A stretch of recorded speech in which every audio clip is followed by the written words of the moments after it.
Hey guys, tonight we're talking about medieval daily life, also known as being in pain and pretending that's normal. So before you get comfortable, take a moment, like the video and subscribe, but only if you genuinely enjoy what I do here. And let me know in the comments where you're tuning in from and what time it is for you.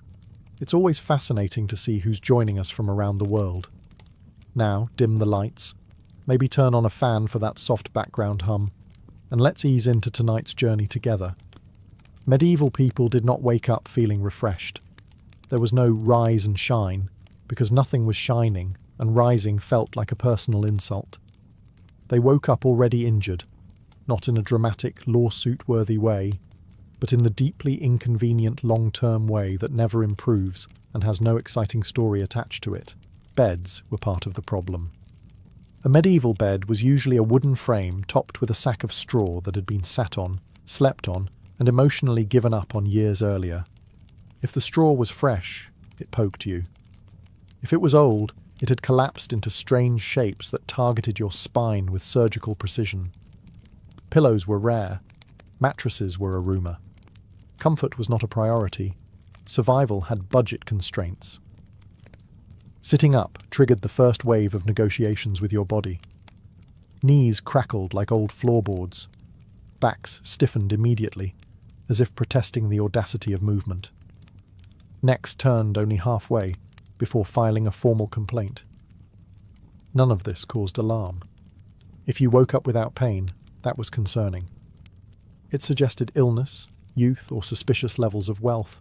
Cold added a special layer of cruelty.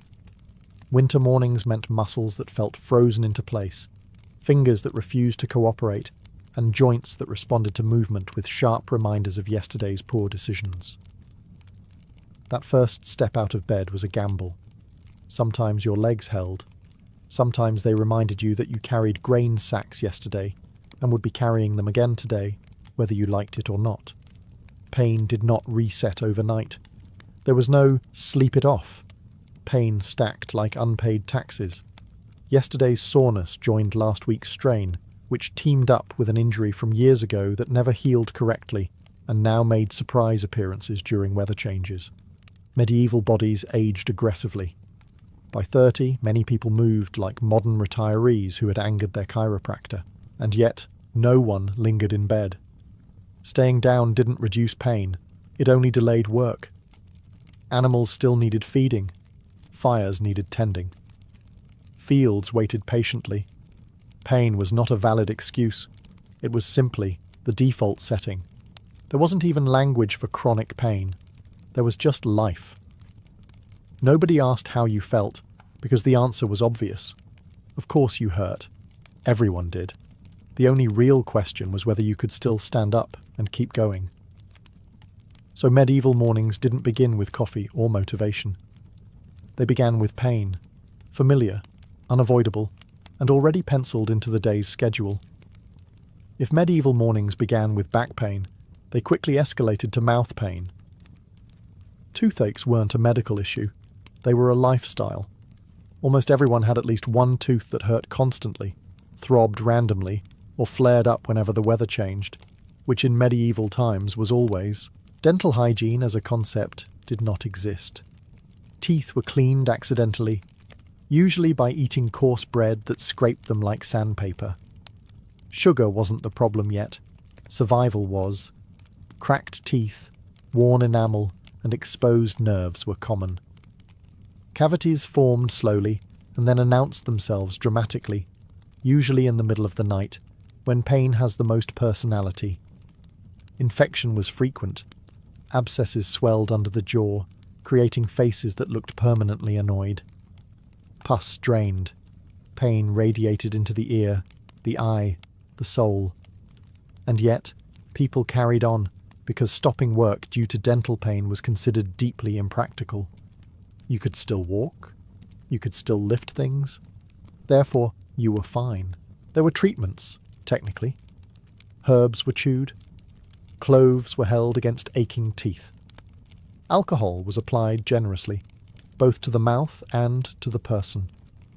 When pain became unbearable, extraction was an option, performed by barbers, blacksmiths, or anyone confident enough to own pliers. Anesthesia consisted of holding still and rethinking your life choices. Sometimes the tooth came out cleanly. Sometimes it shattered. Sometimes the infection spread. This was viewed as unfortunate but not shocking. Medical risk was part of the experience. Complaining didn't improve outcomes, and pain was seen as something to be endured quietly, preferably without disturbing others. Tooth loss was common by early adulthood.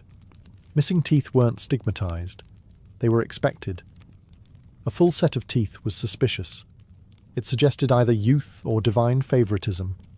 By middle age, most people had gaps, worn stubs, or teeth that technically existed but served no functional purpose beyond reminding you they were there. And the pain never really stopped. It dulled. It ebbed. It flared without warning. People learned to eat on one side of their mouth, to avoid certain textures, to accept that sharp jolts of pain were just part of chewing. Meals weren't about pleasure. They were about survival and careful positioning. In medieval life, tooth pain wasn't something you dealt with. It was something you incorporated into your personality. After waking up sore and enduring a mouth that felt actively hostile, medieval people placed their feet on the ground, and the suffering continued immediately. Feet were the unsung heroes of medieval pain. They carried bodies everywhere, all day, on surfaces that ranged from frozen mud to jagged stone, and they received absolutely no gratitude for it. Shoes, when they existed, were thin, stiff, and shaped more like an insult than footwear. They had no cushioning, no arch support, and no concept of left or right. Many were hand-me-downs, patched repeatedly, and only vaguely related to the size of the foot inside them. Walking long distances in these was not exercise. It was a slow negotiation between skin, bone, and regret. Blisters were constant. They formed, burst, scabbed over, and reopened in a neat little cycle that never ended. Cuts from stones and frozen ruts were common, as were bruises from dropped tools, livestock stepping where they shouldn't, and life in general. None of this was considered injury. It was simply what happened when you used your feet for survival. In winter, things escalated. Cold crept in through thin leather and cracked seams, numbing toes until they burned, then burned until they went numb again. Frostbite wasn't rare. It was seasonal. Losing feeling in your toes was expected. Losing toes entirely was unfortunate but not shocking. Limping through winter was normal. Limping permanently was a milestone. Infection was the quiet threat beneath it all. Open sores met dirt daily. Cleaning was minimal. Painful swelling and redness were ignored until they physically prevented walking. And even then, people often pushed through. A foot that hurt but still worked was considered functional. By adulthood, most people walked with a slight limp, uneven stride, or careful gait designed to minimize pain. This wasn't a disability. It was adulthood. Children learned early to toughen their feet, to accept soreness as part of movement, and to stop reacting dramatically to pain that wasn't immediately life-threatening. And yet, medieval people walked constantly. To fields, to markets, to churches, to neighbouring villages. There was no alternative. If your feet failed, your life shrank instantly. So people endured the pain, adjusted their pace, and carried on. In medieval times, healthy feet didn't mean pain-free feet. They meant feet that still worked, despite everything done to them. Medieval pain wasn't always sharp or dramatic. Often it was quiet, persistent, and located directly in the stomach. Hunger was not an emergency state. It was the default setting. Medieval people did not expect to feel full. Ever. Feeling satisfied after a meal was a rare, suspicious sensation, usually followed by the realization that you would be paying for it later. Food existed, but abundance did not. Diets were repetitive, limited, and heavily dependent on the season. Bread made up the bulk of calories, and even that was often coarse, gritty, and aggressively stale. Vegetables were eaten when available. Meat appeared occasionally, like a guest who never stayed long enough to make an impression. As a result, hunger pains were constant. Not the dramatic starvation you see in disasters, but a dull, hollow ache that lived quietly in the background of daily life. A gnawing reminder that your body was operating on minimum resources. People learned to work through it. Hunger wasn't something you fixed. It was something you managed, like a bad knee or a tooth that hurt when it rained. Meals were planned around survival, not enjoyment. Portions were small. Second helpings were theoretical. Children grew up knowing the feeling of hunger so well that it stopped registering as pain and became a sensation like thirst or fatigue. Inconvenient, but familiar. During hard years, hunger intensified. Poor harvests, bad weather, war or illness could push people from constant hunger into real starvation. But even then, there was little room for panic. You couldn't stop working because you were hungry. In fact, hunger often meant you needed to work more, which was deeply unfair, but rarely questioned. Hunger also affected the body in subtle ways. Dizziness was common. Weakness was expected. People fainted occasionally and then got back up, mildly embarrassed.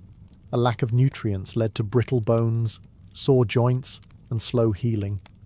More pain layered on top of existing pain, quietly reinforcing itself. And yet, medieval people developed coping strategies. They drank watered-down ale for calories. They stretched meals with fillers. They ate things modern people would politely refuse. Hunger shaped habits, priorities, and even morality. Waste was a sin not because it was unethical, but because it physically hurt to imagine throwing food away. In medieval life, hunger wasn't a crisis.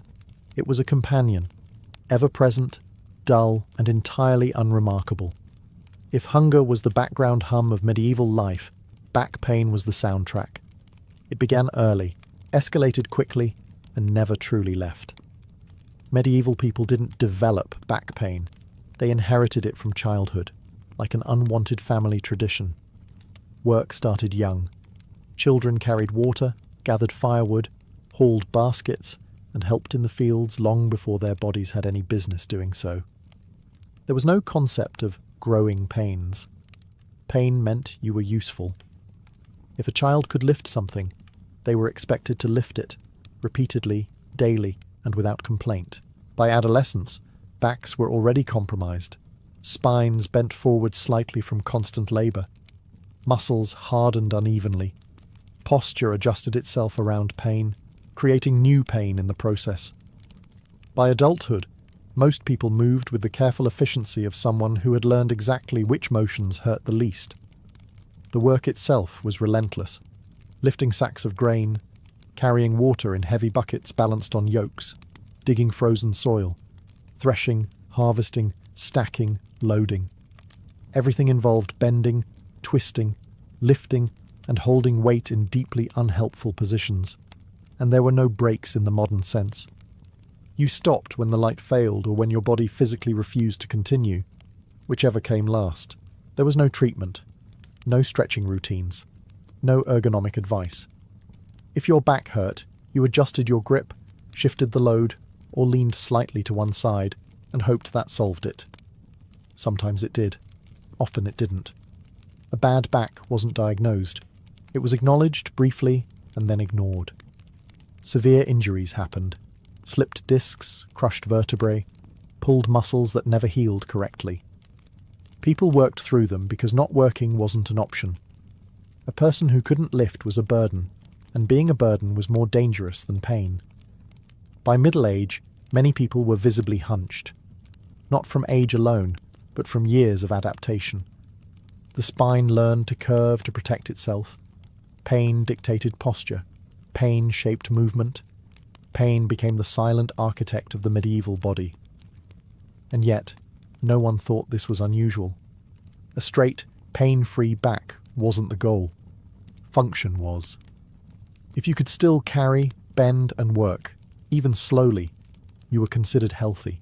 In medieval life, back pain wasn't a condition. It was proof you had survived long enough to earn it. In medieval life, injuries didn't announce themselves with drama.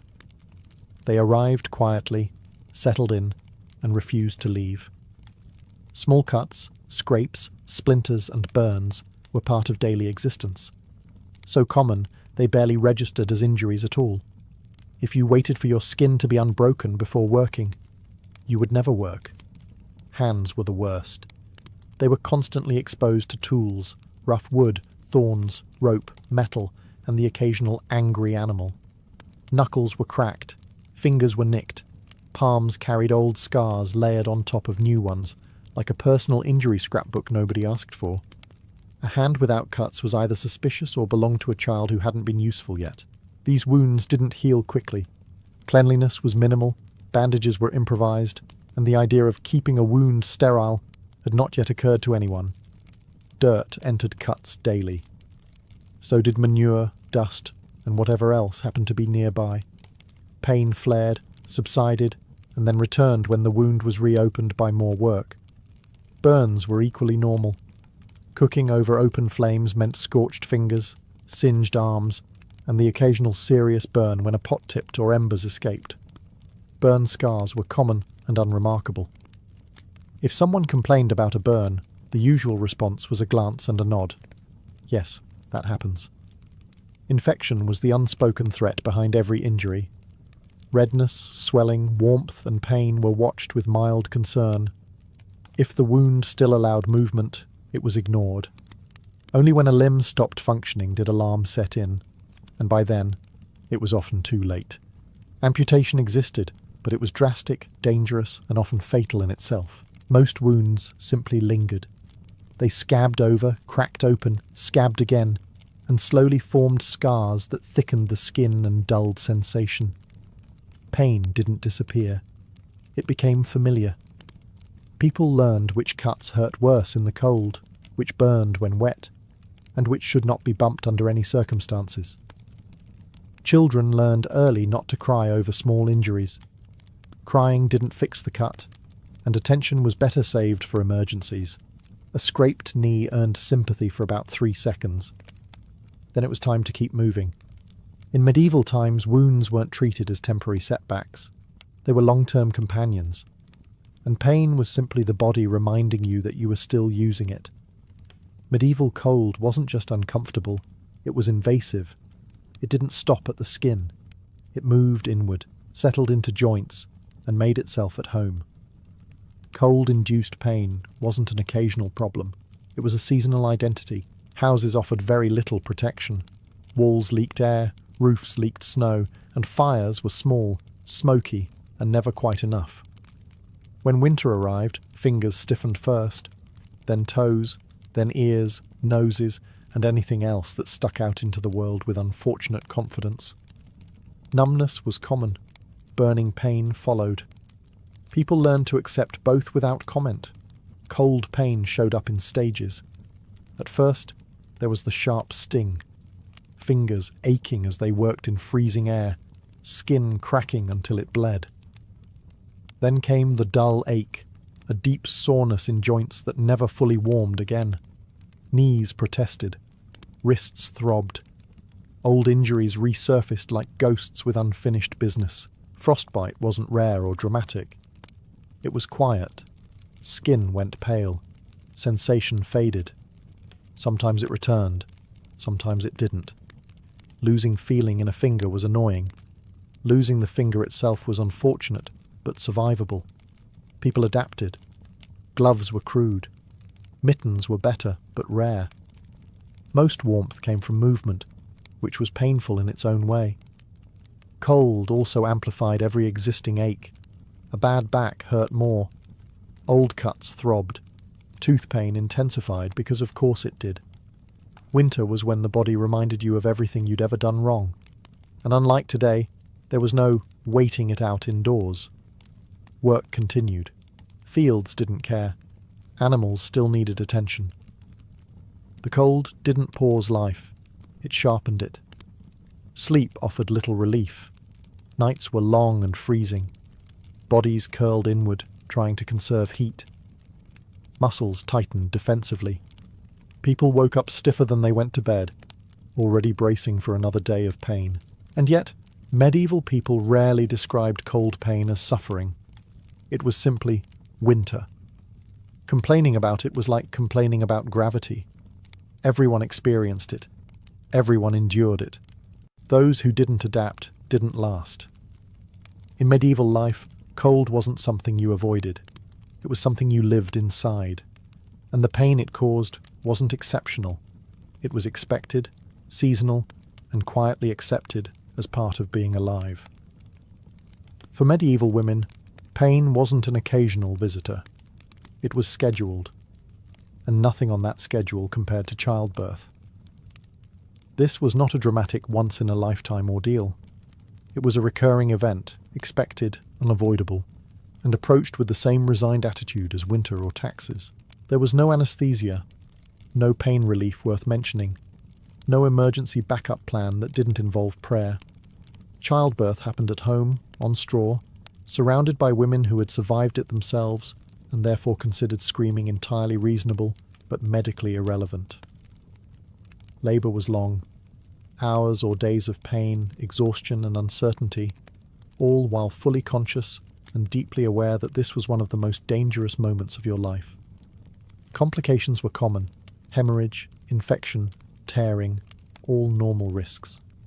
Survival was never guaranteed, and everyone involved knew it. And yet, this wasn't framed as extraordinary suffering. It was framed as fate. Women were expected to endure childbirth the way men were expected to endure war or hard labour. Pain was part of duty. Complaining didn't make it shorter, safer, or less fatal, so there was little point. What followed was equally unforgiving. Recovery was brief or non-existent. Within days, sometimes hours, women were back on their feet, tending fires, feeding animals, caring for other children. The body barely had time to understand what had happened before being told to continue functioning. Pain lingered. Pelvic injuries, chronic discomfort, weakness, and complications that never healed properly were common. These weren't treated as medical issues. They were accepted as the price of survival and motherhood. A woman who moved carefully or slowly after childbirth wasn't injured. She was normal. The emotional toll existed too, though it wasn't discussed. Fear, grief, exhaustion, and loss were wrapped tightly in silence. Infant mortality was high. Many women experienced repeated births and repeated losses. Pain wasn't just physical, it was cumulative. And yet, childbirth remained routine. It was talked about practically, not emotionally. Instructions were passed down. Stories were shared without dramatics. Pain was acknowledged, but not centered. It was something you endured because there was no alternative. In medieval life, childbirth pain wasn't a crisis. It was an expectation. And surviving it didn't mean you were healed. It meant you were needed again immediately. Once childbirth was over, or even when it wasn't, medieval women returned to another recurring feature of daily life: menstrual pain. This wasn't a monthly inconvenience managed with rest, heat, and medication. It was something you worked through quietly, while pretending nothing unusual was happening. There was no real concept of privacy. Houses were small, shared, and busy. Work did not stop because of cramps, fatigue, or blood loss. Fields still needed tending. Food still needed cooking. Children still needed watching. If you were upright and breathing, you were expected to function. Pain during menstruation was common and understood, but not accommodated. Cramps were expected. Back pain intensified. Weakness and dizziness happened. Some women fainted. This was considered inconvenient but not alarming. You were helped up, given a moment, and then expected to continue. Hygiene was practical, not comfortable. Women used cloths, rags, moss, or whatever absorbent material was available. These had to be washed, reused, and hidden discreetly. Leaks happened. Stains happened. Shame happened. Pain was physical, but embarrassment added its own quiet layer of suffering. Medical explanations ranged from unhelpful to deeply suspicious. Menstruation was often seen as a necessary release of excess blood. Pain was sometimes interpreted as imbalance, weakness, or moral failing, none of which resulted in effective treatment. Remedies included herbs, rest if possible, and prayer if not. and rest was rarely possible. Women worked bent over, lifting, kneeling, carrying weight, all while their bodies were already under strain. Menstrual pain didn't pause life. It blended into it, becoming another sensation layered beneath hunger, fatigue, and cold. There was also no clear permission to talk about it. Pain was acknowledged indirectly, in knowing looks and brief comments, but rarely discussed openly. Complaining too much was frowned upon. Endurance was praised. Silence was expected. Over time, women learned to read their own bodies with precision. Which days would be worse? How to pace movement? When to push through and when to slow slightly without drawing attention? Pain management was self-taught and invisible. In medieval life, menstrual pain wasn't medicalized. It wasn't treated. It wasn't centered. It was endured, quietly, repeatedly, and without apology. Because pain, like everything else, was simply part of being useful. If medieval bodies could speak, their joints would be the loudest complainers, and they would have earned it. Joint pain wasn't something that appeared later in life after decades of work. It arrived early, settled in, and became a permanent feature by the time most people reached adulthood. Medieval work was repetitive, in the most unforgiving way possible. The same motions, performed thousands of times, every day, without variation or rest. Kneeling to plant, squatting to harvest, lifting and lowering tools in identical rhythms, carrying loads with shoulders and hips that never got a day off. Joints didn't get to recover. They were expected to adapt or fail quietly. Knees suffered first. Constant kneeling on hard ground wore them down quickly. Pain, swelling, stiffness, all normal. Many people learned to rise from the ground slowly, using hands for support, not because they were old, but because their knees had already resigned from active service. Wrists and elbows followed. Repetitive gripping, twisting, hammering, weaving, and carrying inflamed joints until movement itself caused pain. Fingers swelled and stiffened, especially in the cold. Fine motor skills declined early. This was inconvenient but acceptable, as long as you could still work. Shoulders carried their share of misery. Heavy loads balanced on yokes compressed joints and strained muscles. Rotator cuffs didn't tear in medieval vocabulary. They simply stopped working properly, leaving one arm weaker, slower, or permanently painful. Arthritis existed, though no one called it that. Stiff joints in the morning, aching pain in damp weather, reduced range of motion, all familiar sensations. People adjusted how they moved, favouring certain sides, limiting unnecessary motions, and quietly reshaping their bodies around pain. And again, none of this was treated as illness. There were no braces, no supports, no rehabilitation. Pain was not a diagnosis. It was a signal to modify behaviour slightly while continuing to work. A joint that hurt but still functioned was considered healthy enough. By middle age, many people moved with careful efficiency. No wasted gestures, no sudden movements. Every action was planned to minimise pain. This wasn't caution. It was experience. In medieval life, joint pain wasn't a warning sign. It was confirmation. Confirmation that you had worked, survived, and were still needed, even if your knees strongly disagreed. In medieval times, being sick didn't automatically mean stopping. It meant continuing, just more slowly, more painfully, and with a vague sense that things might get worse before they got fatal. Illness wasn't a break from daily pain. It was simply another layer added on top of everything else. Fevers were common. Coughs lingered for months. Infections came and went, sometimes leaving, sometimes deciding to stay forever. People walked around dizzy, sweating, aching, and exhausted because staying in bed wasn't an option unless you were actively dying, and even then the timing had to be convenient. Pain from illness was treated with patience, not intervention. Headaches were endured, body aches were ignored. Stomach pain was unfortunate but expected. Parasites caused cramps, weakness, and malnutrition, yet were considered an unpleasant fact of life rather than a medical emergency. You didn't have worms. You were alive, which apparently implied worms.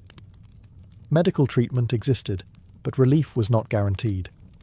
Bloodletting was popular, which is impressive considering how weak people already were. The logic was simple. If something hurts, remove some blood. This rarely helped, but it did add a new pain to distract from the old one, which may have been the goal. Herbal remedies were used carefully and repeatedly. Some helped slightly, some did nothing. Some made things worse. Since pain was already normal, figuring out whether a treatment worked was difficult. If you survived, it was considered effective. Infectious diseases caused deep, lingering discomfort. Joints ached, muscles burned, breathing hurt, skin erupted in rashes or sores. People worked through it until they physically couldn't. At that point, neighbours stepped in, not out of charity alone, but because letting someone die meant losing labour. Children learned early that illness wasn't an excuse. A sick child was a quiet child. A quiet child was assumed to be coping. Only extreme symptoms prompted concern. Otherwise, sickness blended into the background of daily pain, like hunger or fatigue, and recovery was rarely complete. Many illnesses left behind permanent weakness, joint pain, or breathing problems. People didn't expect to return to full health. They expected to return to functionality. In medieval life, illness wasn't about comfort or care. It was about endurance. Pain didn't mean something was wrong. It meant you were still here. Sleep in medieval times was less about rest and more about temporary unconsciousness. It happened when exhaustion finally won, and it ended the moment discomfort reasserted control. A full night of uninterrupted sleep was not a goal. It was a rumour. Beds, as mentioned earlier, were not allies.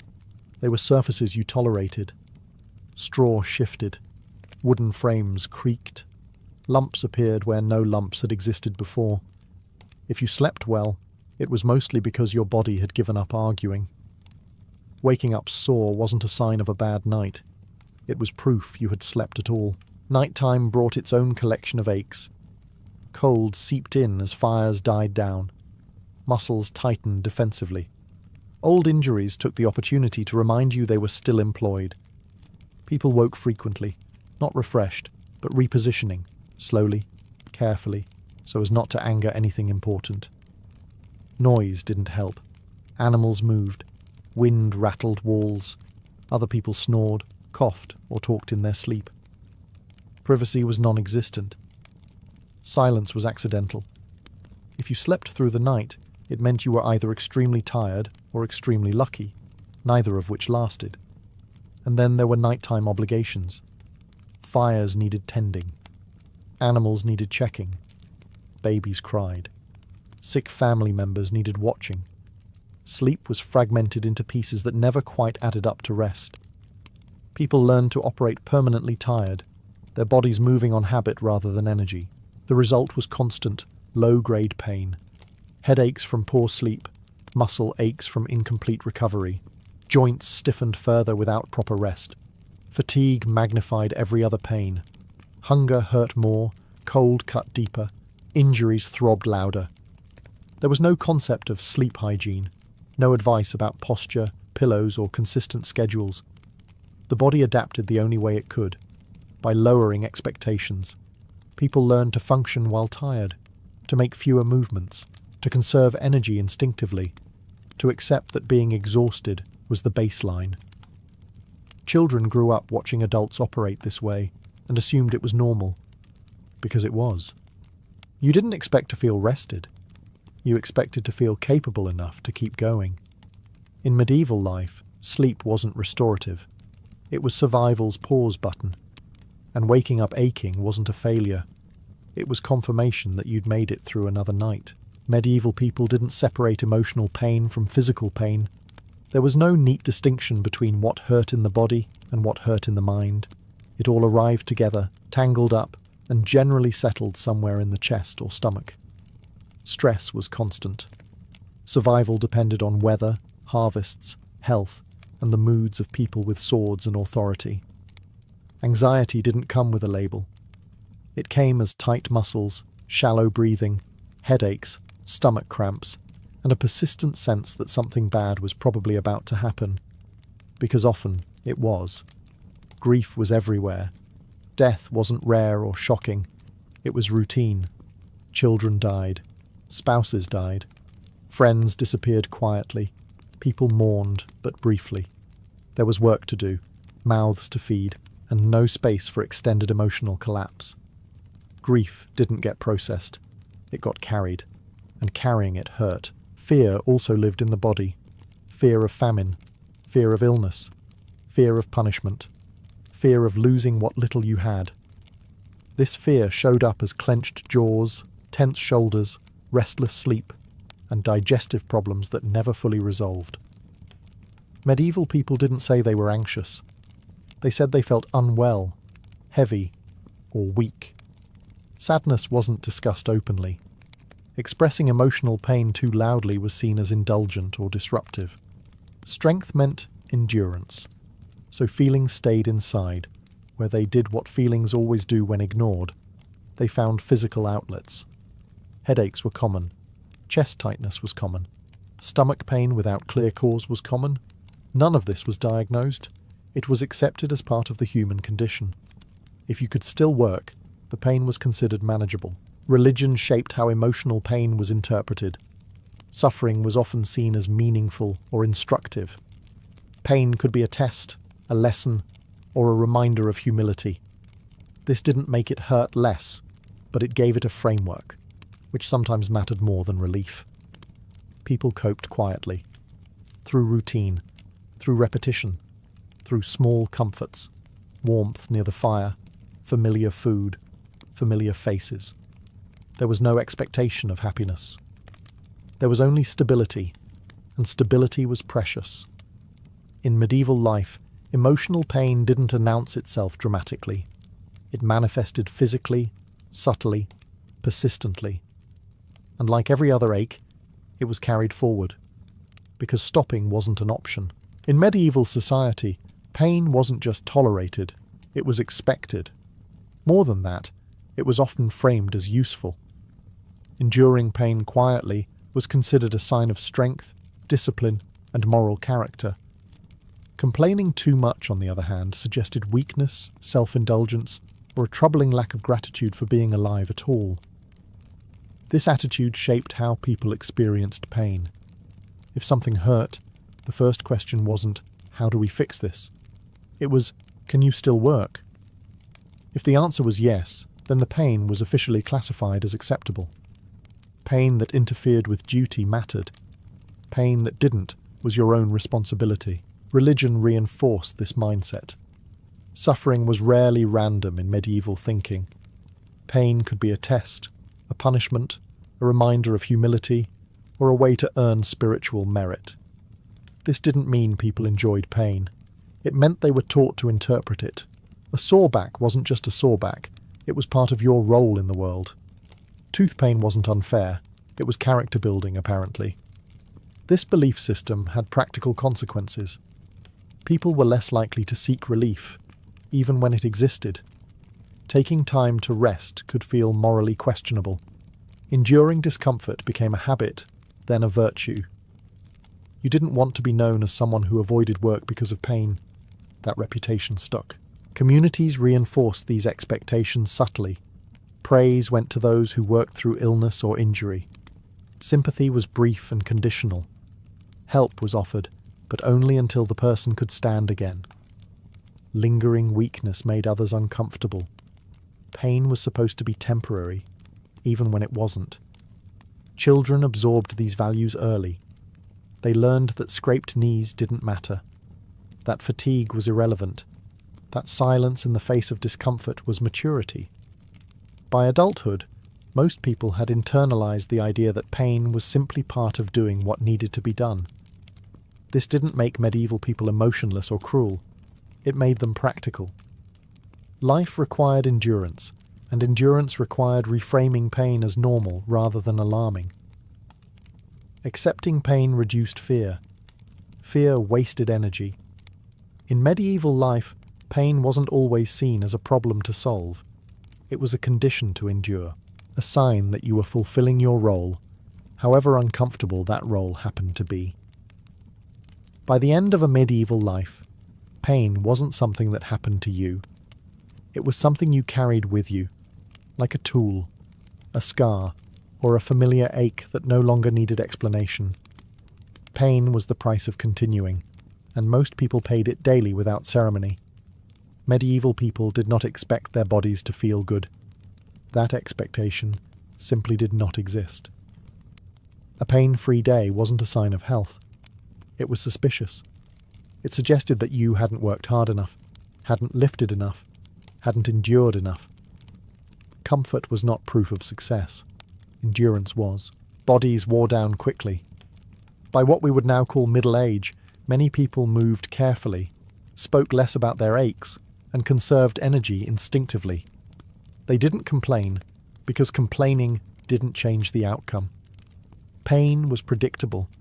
It followed work, cold, hunger, illness, and time.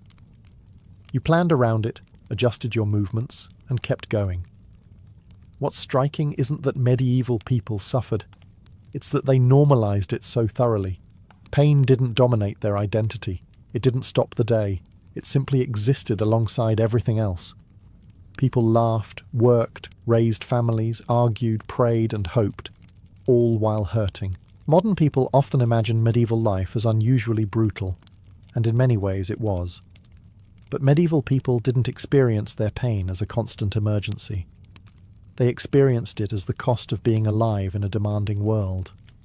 A world that required strength, adaptability, and the ability to endure discomfort without collapsing under it. That doesn't mean medieval people were tougher in some heroic sense. They had no alternative. Pain management wasn't a choice. It was a skill learned early and practiced daily. If you couldn't endure pain, life ended quickly. Those who survived weren't fearless. They were accustomed. And perhaps that's the most uncomfortable realization. Medieval pain wasn't dramatic. It was mundane. It was woven into routines, habits, and expectations. It shaped bodies and minds quietly, without spectacle. So when we look back and wonder how people lived like that, the answer is simple and unsettling. They didn't know any other way. In medieval times, pain wasn't a failure of the system. It was the system. And survival meant learning to live inside it, one ache at a time. By the middle of the 13th century, the Mongol conquests had reached their natural limits. For decades, armies on horseback had thundered across Eurasia, flattening cities, toppling dynasties, and rewriting maps with terrifying speed. Entire regions learned the sound of hooves before they learned the names of their new rulers. But conquest, like fire, eventually consumes what it can. Once the borders stopped expanding, the Mongol world faced a different challenge: how to rule what they had taken. What followed surprised almost everyone. Instead of endless chaos, a kind of brutal order emerged. Roads were repaired, borders stabilized. Banditry was crushed with ruthless efficiency. The same empire that had once terrorized cities now had a vested interest in keeping them alive and productive. Trade routes that had been dangerous for centuries suddenly became safer than they had ever been. Merchants who once travelled armed to the teeth now moved under the protection of Mongol law, carrying silk, spices, silver, and ideas across thousands of miles. This was not peace in the modern sense. Executions were swift, punishments severe, and rebellion met with annihilation. But within those harsh boundaries, predictability ruled. The Mongols valued order above sentiment. If taxes were paid and loyalty maintained, daily life could continue with minimal interference. Farmers farmed, artisans worked, scholars debated, traders travelled. Compared to the fragmented warfare of earlier centuries, this stability felt almost miraculous. The Mongol rulers understood something most medieval states struggled with. An empire lives or dies on communication.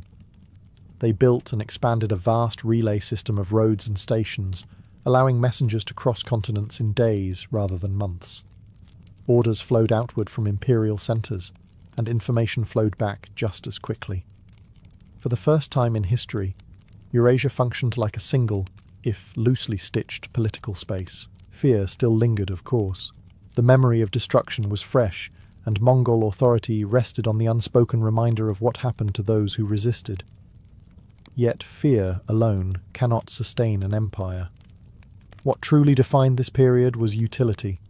The Mongols did not care what gods you worshipped, what language you spoke, or what clothes you wore, as long as the system worked. That indifference, paradoxically, created space for exchange. The storm had passed. In its wake stood roads instead of ruins, caravans instead of armies, and a century-long pause in large-scale warfare across much of Eurasia. It was an uneasy calm, built on violence and enforced by power, but it was calm nonetheless. And within that calm, the world began to move in new ways. The Pax Mongolica did not exist by accident. It was engineered through law, discipline, and an unforgiving sense of order. At the heart of Mongol rule was a legal framework often referred to as the Yasa, a body of decrees attributed to Genghis Khan and expanded by his successors. It was not a gentle system, nor was it especially flexible, but it was consistent. And in a medieval world where justice often depended on local lords, bribes, or bloodlines, consistency alone was revolutionary. Crime under Mongol rule was treated as a threat to the entire system. Theft, banditry, and fraud were punished harshly, often with death. This was not cruelty for its own sake, it was policy. Merchants had to trust that their goods would reach distant markets intact. Messengers had to know they could cross mountains and deserts without being robbed. The Mongols understood that fear, carefully applied, could eliminate the everyday violence that strangled trade elsewhere. Local elites were largely left in place, provided they cooperated. Governors, princes, and city officials continued to rule their populations, but now they answered upward to Mongol overlords. This reduced resistance and ensured that regional customs survived, while ultimate authority remained firmly centralized. If a region paid its taxes and followed imperial orders, it was mostly left alone. If it failed, the response was swift and unforgettable. One of the most striking features of Mongol administration was its religious tolerance. Unlike many medieval empires, the Mongols showed little interest in converting their subjects. Buddhists, Muslims, Christians, and shamans all lived under the same imperial umbrella. Religious leaders were often exempt from certain taxes, not out of compassion, but because stability mattered more than belief. A praying population was easier to govern than a rebellious one. The cost of this stability, however, was submission. The peace of the Pax Mongolica rested on the understanding that resistance was futile. Entire cities had been erased earlier in the conquests, and those memories lingered like ghost stories told to keep children obedient. Peace was maintained not by goodwill, but by reputation. Yet for those willing to accept Mongol authority, the rewards were tangible. Safer roads, predictable laws, and access to a continent-wide economy transformed daily life.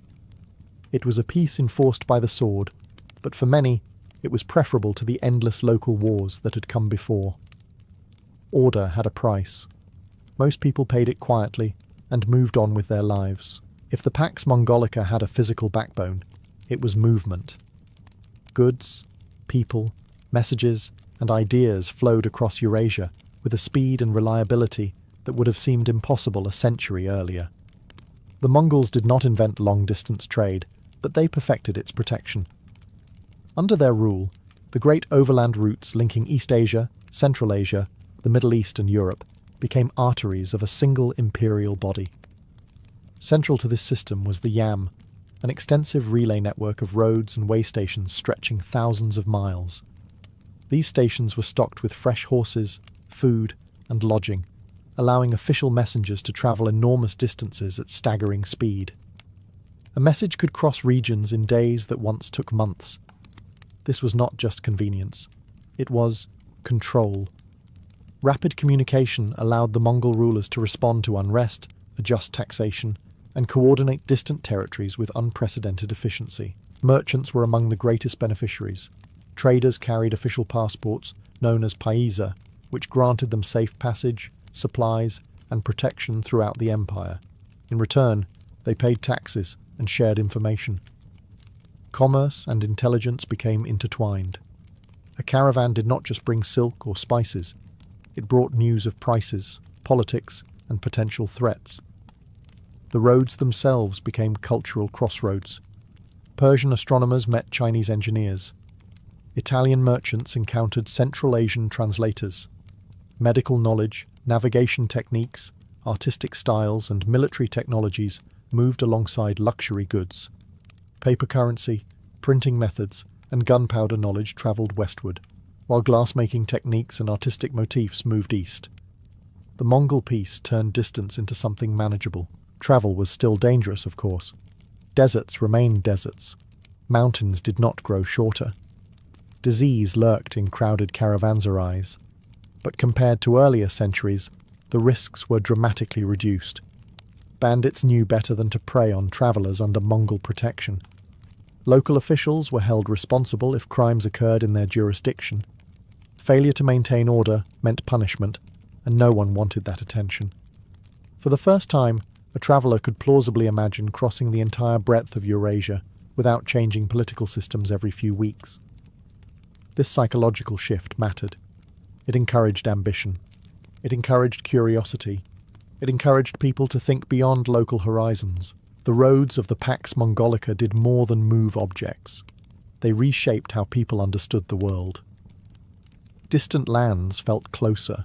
Foreign customs felt less alien. The empire stitched continents together not with walls or borders, but with paths. And once those paths existed, the world could not easily return to isolation. The Mongol conquests had left many cities in ruins, but the Pax Mongolica marked a period of reconstruction rather than abandonment. Once resistance ended, urban centres were no longer targets, they were assets. Cities generated taxes, facilitated trade, and housed the administrators needed to keep the empire running.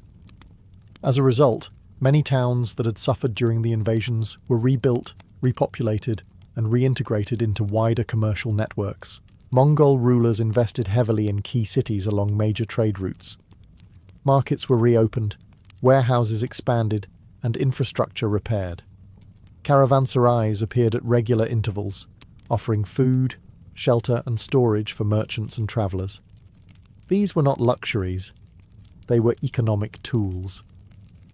A well-fed merchant with a safe place to sleep was more likely to keep moving, and movement meant revenue. Urban life under Mongol rule was surprisingly diverse. Cities became melting pots where languages overlapped and customs blended. A single marketplace might include Chinese silk sellers, Persian financiers, Armenian craftsmen, and Italian traders, all operating under the same legal framework. The Mongols themselves often stayed at a distance, preferring to rule indirectly through local officials, while ensuring taxes flowed upward and order was maintained. This diversity extended to professions as well. The Mongols actively relocated skilled workers across the empire. Engineers, doctors, artisans, and scholars were moved, sometimes forcibly, to where their expertise was most useful. A Chinese siege engineer might find himself in the Middle East. A Persian doctor might serve in Central Asia. This movement spread technical knowledge at a speed unseen before, though it came at the cost of personal freedom. Cities also benefited from the Mongol emphasis on documentation and record-keeping.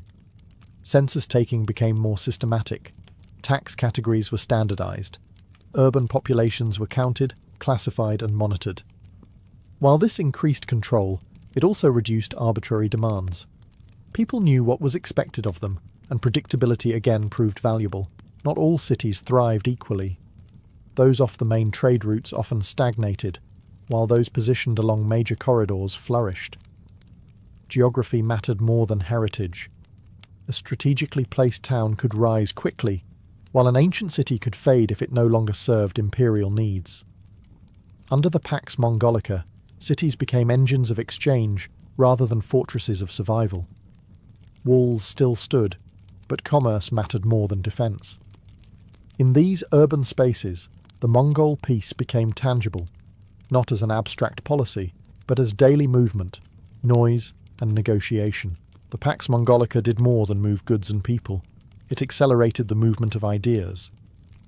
With roads secured and borders stabilized, knowledge travelled with unprecedented ease.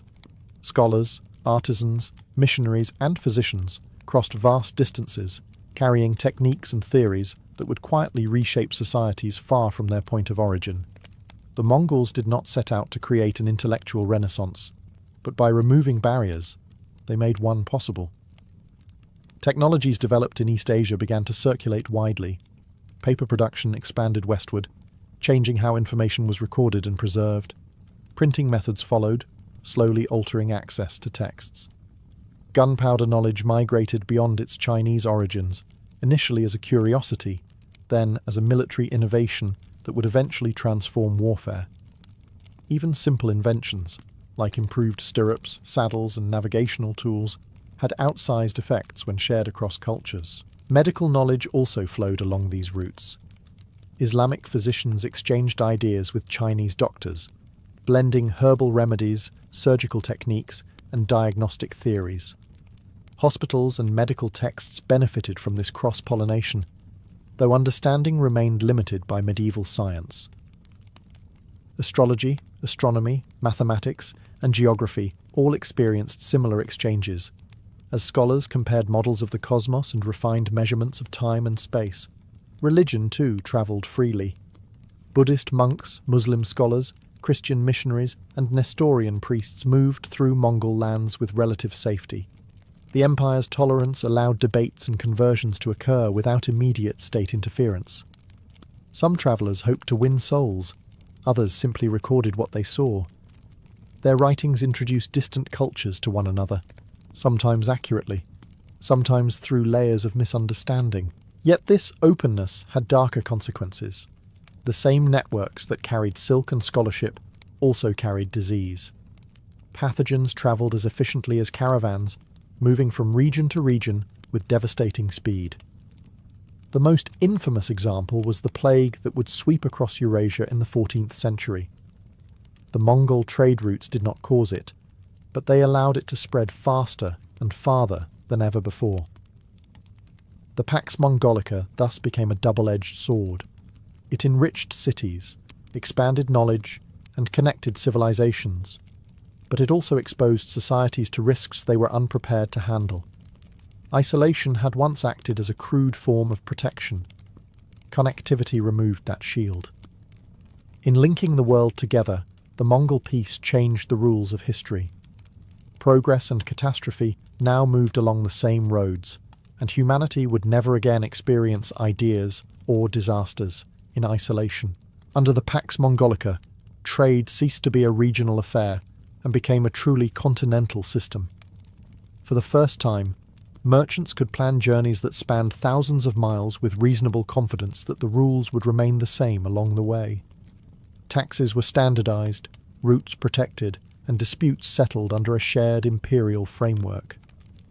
This consistency turned commerce into one of the defining forces of the era.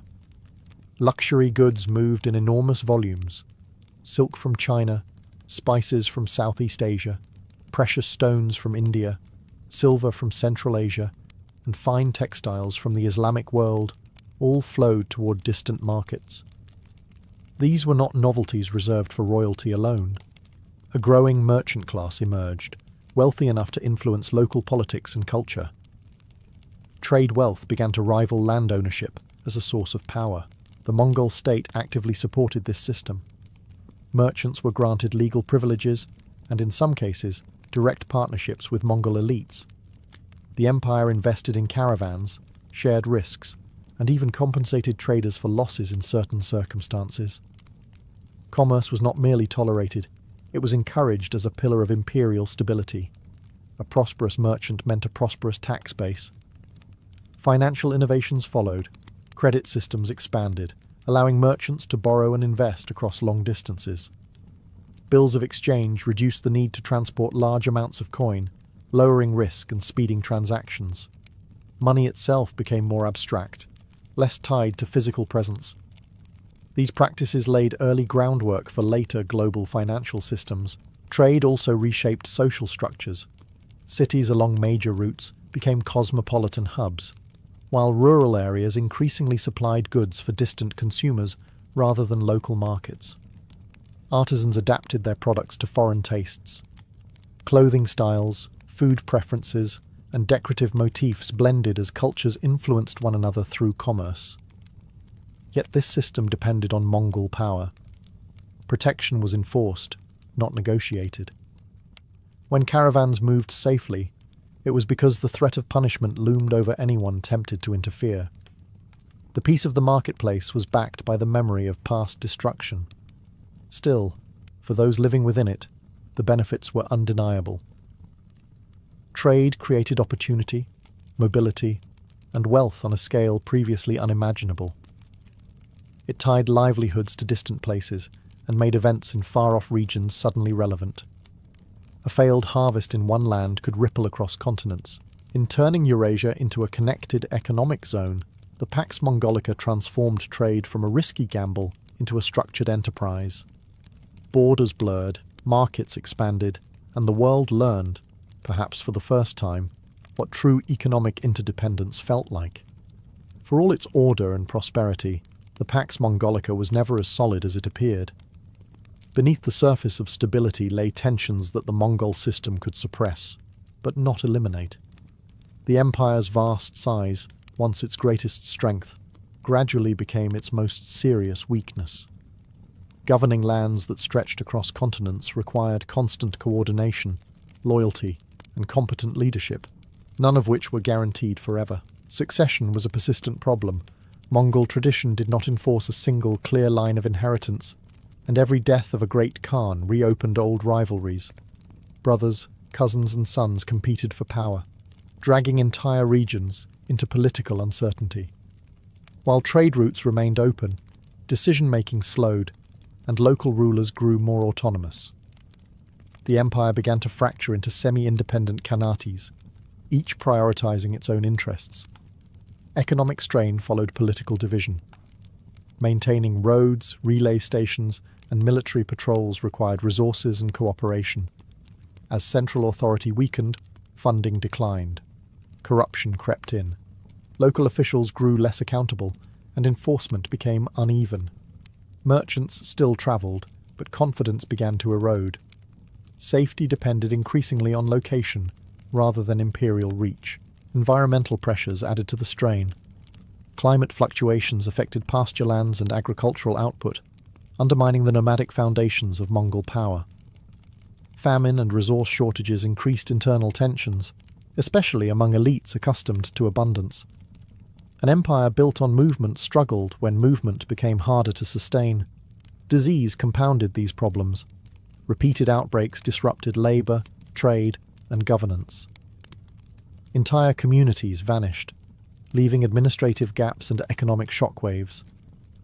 The same interconnectedness that once fueled prosperity now magnified instability. When one region faltered, others felt the impact almost immediately. Perhaps most critically, fear lost its effectiveness over time. The memory of early Mongol destruction faded with each generation. New populations, born under Mongol rule, had not witnessed the initial conquests. Authority based on reputation requires constant reinforcement, and the empire increasingly lacked the unity needed to deliver it. The Pax Mongolica had always been conditional, a peace dependent on strength, coordination, and momentum. Once those elements weakened, cracks spread quickly, trade slowed, security frayed, political fragmentation accelerated. What had seemed like a permanent reshaping of the world revealed itself as a delicate balance. The peace endured for a century, an extraordinary achievement by medieval standards. But it was never immune to time, ambition, or entropy. And as those forces gathered, the Mongol peace quietly began to unravel. As the Pax Mongolica weakened, the world it had connected did not simply snap back into isolation. The structures, habits, and expectations created during a century of relative peace lingered long after Mongol authority faded. Roads fell into disrepair, relay stations emptied, and imperial protection became unreliable. but the idea of a connected world had already taken root. Former Mongol territories evolved along different paths. In China, the Yuan dynasty collapsed, replaced by a native ruling house determined to restore traditional governance and limit foreign influence. In Central Asia and the Middle East, successor states inherited fragments of Mongol administration, blending them with local customs. In Eastern Europe and Russia, Mongol dominance receded slowly, but the political systems shaped under their rule left lasting marks on taxation, military organization, and state authority. Trade did not vanish, but it changed. Long-distance commerce became riskier and more fragmented as borders hardened and conflicts returned. Merchants adjusted by relying more on maritime routes, especially through the Indian Ocean and Mediterranean. In this sense, the decline of the Pax Mongolica indirectly encouraged the rise of sea-based trade networks that would later define the early modern world. Knowledge exchange also slowed, but it did not stop. Texts translated during the Mongol era continued to circulate. Technologies introduced across Eurasia were adapted and refined locally. Gunpowder weapons, printing, and navigational tools evolved independently, shaping future conflicts and exploration.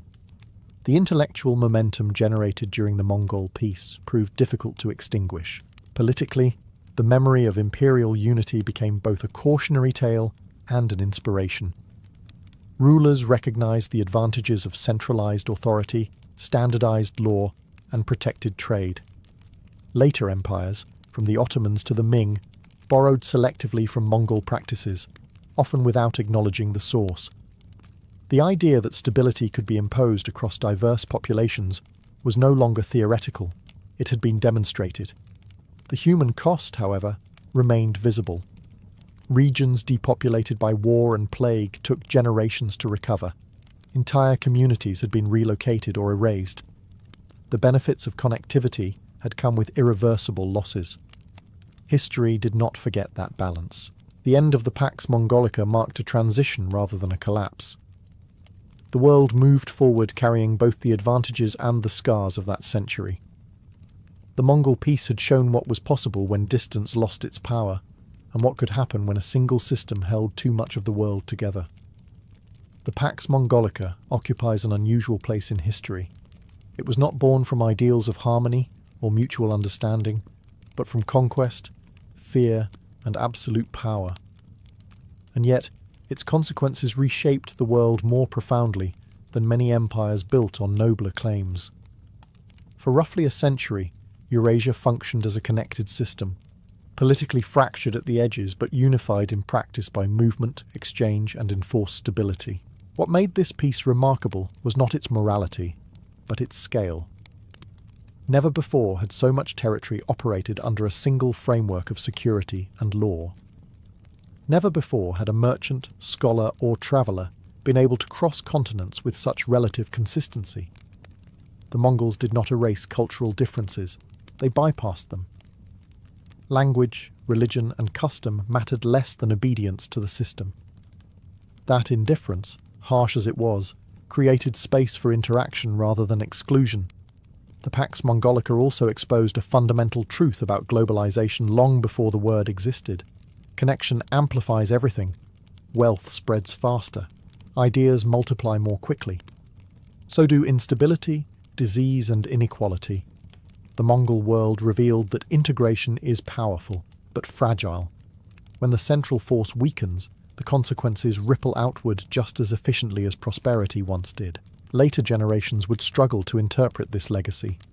Some remembered only destruction, associating the Mongols with fire and massacre. Others recognized the deeper transformation, a turning point where the world briefly behaved as a single stage. Both views are correct. The peace enabled exchange precisely because it followed unparalleled violence. The roads were safe because resistance had been crushed. Yet history does not measure outcomes by intention alone.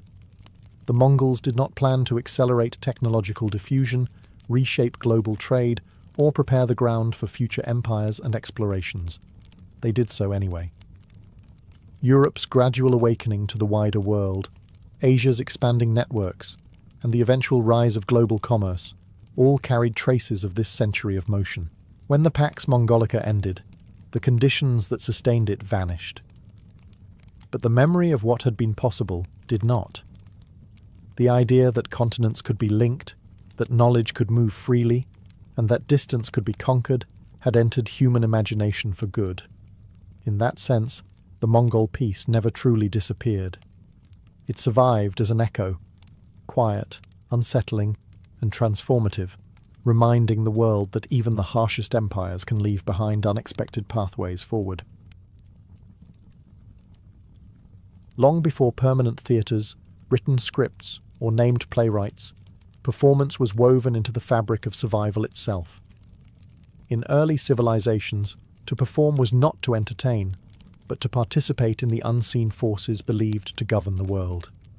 Movement, rhythm, voice, and costume were tools used to communicate with gods, ancestors, and natural powers. A performance was not something you watched. It was something you joined. In prehistoric and early historic societies, communal rituals often followed the cycles of nature: harvests, floods, eclipses, births, and deaths. These moments demanded explanation and control, and performance filled that role. Chants synchronized breathing and belief. Dances mimicked animals, storms, or celestial movements. Masks erased individual identity, allowing performers to become spirits, deities, or mythical ancestors. The goal was transformation, not applause. There was no clear division between performer and audience. Everyone present shared responsibility for the ritual's success. If rain failed to come or illness spread, the failure was collective. Performance functioned as a social glue, reinforcing shared values, shared fears, and shared hopes. To refuse participation was not boredom, it was defiance. Early performances were also political, even before formal states existed. Leaders often presided over rituals, positioning themselves as intermediaries between the human and divine realms. Authority was reinforced through spectacle. When a chief led a ceremony or wore sacred regalia, power became visible, embodied, and unquestionable. Performance taught people where they belonged in the social order. Memory played a crucial role. Without widespread writing, stories were preserved through repetition and dramatization. Myths were not recited flatly, they were reenacted. Heroes were embodied, battles were danced, moral lessons were sung into the body, not written onto a page. Performance was education, history, and theology rolled into one. Crucially, these early forms of performance were communal experiences of emotion. Fear, grief, joy, and hope were expressed publicly and ritually, rather than privately and silently. The community learned how to feel together. In a world without theatres, performance did not need architecture. It needed belief, bodies, and rhythm. Only later would performance separate from ritual and become something to observe rather than inhabit. But its origins remained sacred, collective, and deeply human, born not from leisure, but from the need to understand and survive the world. In ancient Greece, performance began to step out of the purely ritual realm and into something recognizably theatrical. This shift did not abandon the sacred, it reorganized it. Drama emerged from religious festivals dedicated to Dionysus, the god of wine, transformation, and ecstasy. What had once been communal chants and processions slowly crystallized into structured performances, complete with actors, choruses, and audiences seated in vast open-air theatres. Greek tragedy was never casual entertainment. Attendance was a civic duty, funded by the state and expected of citizens. Entire cities gathered to watch stories drawn from myth, not to escape reality, but to confront it. These plays explored guilt, fate, justice, and the terrifying limits of human agency. Kings fell, families destroyed themselves, gods watched in silence. And through it all, the audience was asked not to judge from a distance, but to recognize themselves in the suffering on stage. The structure of Greek tragedy reflected its communal origins. the chorus remained central, representing the collective voice of society. It commented, warned, mourned, and questioned, acting as a moral compass that bridged the gap between actors and audience. Individual characters might defy fate, but the chorus reminded everyone of consequence. This was theatre as social reflection, not spectacle alone. Masks played a crucial role. With exaggerated expressions and standardized forms, they allowed a single actor to embody multiple roles while also stripping characters of individuality. What mattered was not the personal psychology of the performer, but the universal nature of the story. These were not personal tragedies. They were human ones. Theatre architecture reinforced this shared experience. Built into hillsides, Greek theatres were designed so that thousands could see and hear simultaneously. Acoustics were precise. Visibility was democratic. No elite boxes, no hidden corners. Performance unfolded under the open sky, with nature itself as part of the stage. Perhaps most importantly, Greek drama introduced the idea that performance could question power. Kings and heroes were shown to be flawed, arrogant, and blind. Divine justice was ambiguous. Moral certainty was rare. In watching these stories, citizens were invited to wrestle with responsibility and restraint. Greek tragedy transformed performance into a public act of collective thinking. It was sacred, political, and emotional all at once. A rehearsal for citizenship, staged in stone and sunlight. If Greek tragedy confronted audiences with suffering and fate, comedy attacked from a different angle. Laughter in the ancient world was not harmless. It was sharp, public, and deeply political. Greek comedy, especially in its earliest forms, gave voice to frustration, mockery, and social tension in ways tragedy could not. Where tragedy asked audiences to endure, comedy invited them to laugh at authority itself.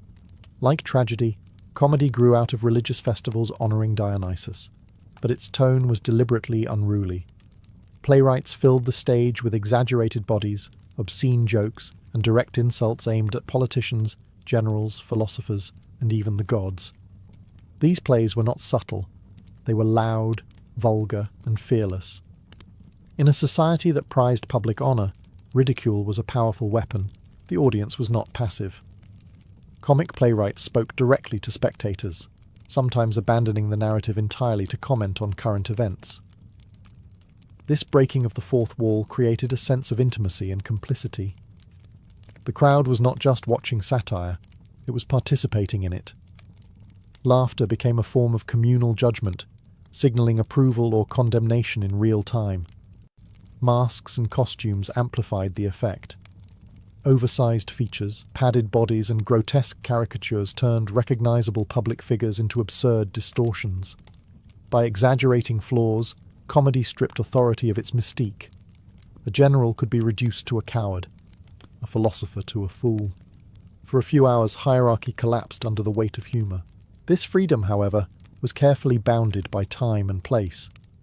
Comedy thrived during festivals, when normal rules were relaxed. Outside those moments, the same words could be dangerous. Performance created a temporary space where criticism was tolerated, even encouraged, before order reasserted itself. Laughter was permitted, but only within the ritual frame. Comedy also served a social function beyond politics. It addressed everyday concerns: marriage, money, food, sex, and aging. By dramatizing shared anxieties, it normalized them. The audience laughed not just at others, but at themselves. In doing so, tension was released and social bonds strengthened. In ancient theatre, comedy proved that performance could be a safety valve. It allowed societies to acknowledge hypocrisy, failure, and desire without tearing themselves apart. Laughter became a form of survival, dangerous, controlled, and profoundly human. When the Romans inherited Greek theatrical traditions, they reshaped them to fit a very different worldview. Roman performance was less concerned with philosophical reflection and more focused on impact. Where Greek theatre invited contemplation, Roman theatre aimed for immediacy. The result was a culture of spectacle, loud, physical, and designed to command attention, rather than provoke quiet thought. Roman drama expanded beyond tragedy and comedy into forms that emphasized movement and visual excess. Pantomime became especially popular. These performances featured masked dancers who told entire stories through gesture alone, accompanied by music and chorus. The lead performer played multiple roles, shifting identity through posture and motion. The audience did not need complex dialogue. Meaning was carried by the body. Theatres themselves grew larger and more monumental. Unlike Greek theatres embedded into natural hillsides, Roman theatres were freestanding architectural statements. Stone, arches, and towering stage facades reminded audiences of imperial power before the performance even began. The building was part of the message. Rome was permanent, engineered, and dominant. Performance in Rome was inseparable from politics. Public games and theatrical shows were sponsored by elites seeking popularity and favour. Entertainment became a currency of power. To provide spectacles was to demonstrate generosity, wealth, and control. Crowds were fed, amused, and distracted, reinforcing loyalty to the state and its leaders. Actors, however, occupied a strange social position. While adored by audiences, they were often viewed with suspicion or contempt by elites. Performance was seen as morally ambiguous, associated with deception and emotional excess. Actors could portray gods and heroes on stage, yet be denied full social respect of it. This tension reflected Roman anxieties about appearance versus reality. Censorship also played a role. Unlike the open mockery of Greek comedy, Roman satire was more carefully constrained. Direct attacks on powerful figures were dangerous. Performance still commented on society, but often through allegory, myth, or exaggerated types rather than named individuals. The state tolerated critique only so far. Roman theatre transformed performance into a tool of empire. It entertained, unified, and distracted vast populations. Emotion was stirred, but rarely allowed to destabilize authority. In Rome, performance was no longer just sacred or communal, it was managed. And in that management, theatre revealed how power could choreograph emotion on a massive scale. In ancient Egypt, performance never fully separated from religion. There was no clear boundary between theatre, ritual, and ceremony.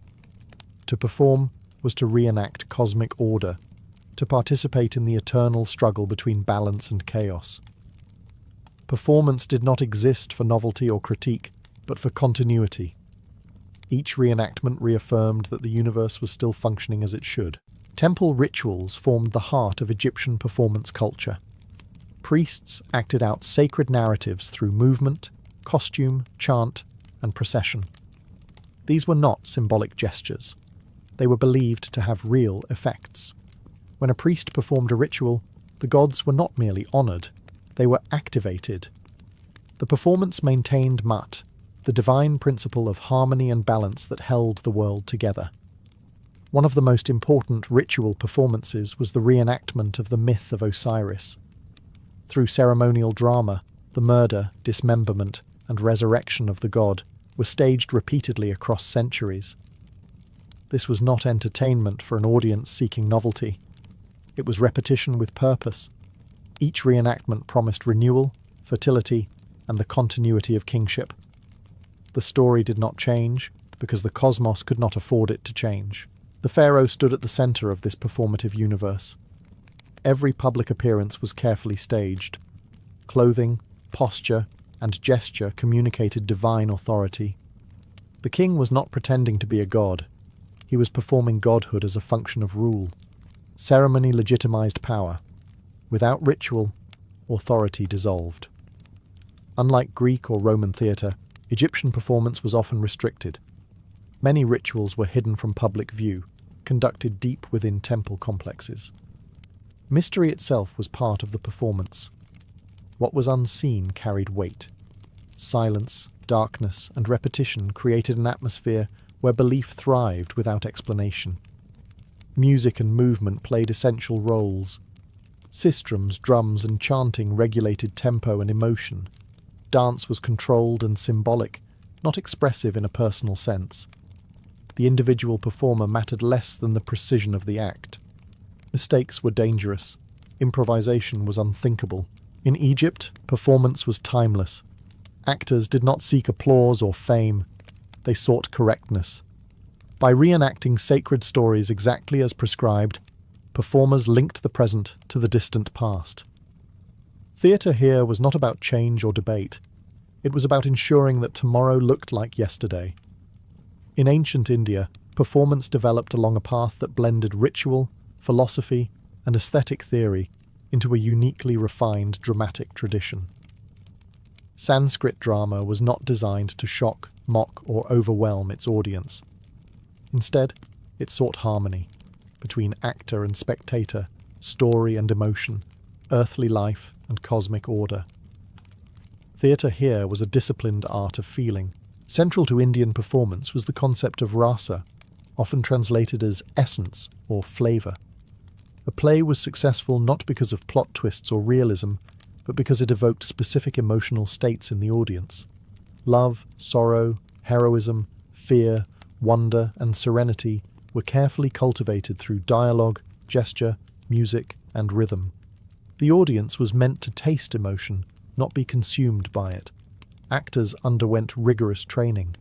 Every movement of the hand, eye, and foot carried meaning. Facial expressions were codified. Posture signaled status, mood, and intention. Improvisation was limited. Precision mattered. Performance was closer to ritual than realism. The actor did not disappear into the character, but presented emotion as something shared and recognizable. Sanskrit drama also avoided certain extremes. Tragedy, in the Greek sense, was largely absent. Death and despair occurred off-stage, softened by poetic language and moral resolution. The goal was balance, not rupture. Even when suffering appeared, it pointed toward restoration and order. Theatre reflected an idealized vision of the world, not as it was, but as it should be. Religious ideas shaped this approach. Hindu and Buddhist philosophies emphasized cycles, detachment, and the illusion of permanence. Performance echoed these beliefs. Characters were archetypal rather than psychologically fragmented. Kings embodied justice. Lovers embodied devotion. Villains embodied disorder. Through these figures, audiences contemplated ethical and cosmic truths. Performance spaces were intimate. Unlike massive Roman theatres, Sanskrit drama favoured courtly settings and smaller gatherings. The experience was communal but focused, encouraging attentive listening rather than spectacle. Music and song were integral, guiding emotional transitions and reinforcing memory. In ancient India, theatre was a bridge between inner experience and outer expression.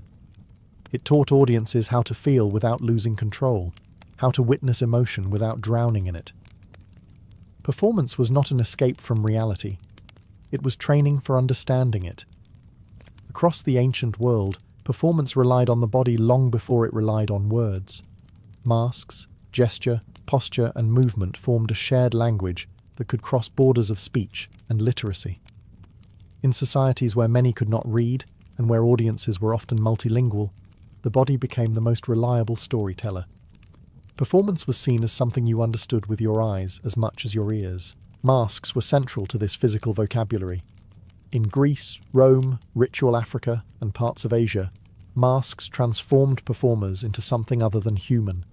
They exaggerated emotion, erased individuality, and allowed a single actor to embody gods, spirits, or multiple characters. The mask did not hide the performer, it elevated them. Once worn, personal identity dissolved, and symbolic identity took over. Movement followed strict conventions. A raised arm, a turned head, a measured step could communicate status, intention, or fate. In many traditions, walking itself was codified. Kings moved differently from servants. Gods moved differently from mortals. These rules allowed audiences to immediately recognize relationships and power dynamics without explanation. Performance was legible at a glance. This emphasis on the body also shaped training. Actors were not casual entertainers. They were specialists who spent years mastering control over breath, balance, and expression. Voice projection mattered, but so did stillness. Silence could carry meaning just as powerfully as speech. In ritual contexts especially, restraint signaled authority. Dance occupied a space between theatre and ceremony. In Egypt, India, and parts of the Mediterranean, dance told stories that words could not. Myth, cosmology, and moral lessons unfolded through rhythm and repetition. The dancer did not express personal emotion. They embodied shared meaning. Precision mattered more than originality. The audience, in turn, learned to read these signals. Watching a performance required cultural literacy. Spectators understood when a gesture signaled mourning, when a pause meant divine intervention, when a turn of the body marked betrayal. Performance reinforced shared codes of meaning, reminding communities that they spoke the same symbolic language. In ancient theatre, the body was sacred territory. It was disciplined, trained, and transformed into a vessel of meaning. Words could be forgotten or misunderstood. Movement endured. Long before scripts survived on paper, performance lived in muscle memory and ritual repetition, passed from body to body across generations. Across ancient civilizations, theatre and performance served a purpose far deeper than storytelling. They functioned as social glue, binding individuals into a shared emotional and moral universe. When people gathered to watch a performance, they were not merely consuming a story. They were participating in a collective act of recognition, affirming who they were as a community and what they believed mattered. Public performance created shared memory. A play seen together became a reference point long after the actors left the stage. Lines were remembered, gestures imitated, scenes debated. In societies with limited written records, these shared experiences helped preserve values and history. Performance became a living archive, refreshed each time it was reenacted. Theatre also acted as a mirror. It reflected social roles, tensions, and contradictions back to the audience in a form that could be examined safely. Kings watched themselves portrayed as just or tyrannical. Citizens saw their fears dramatized.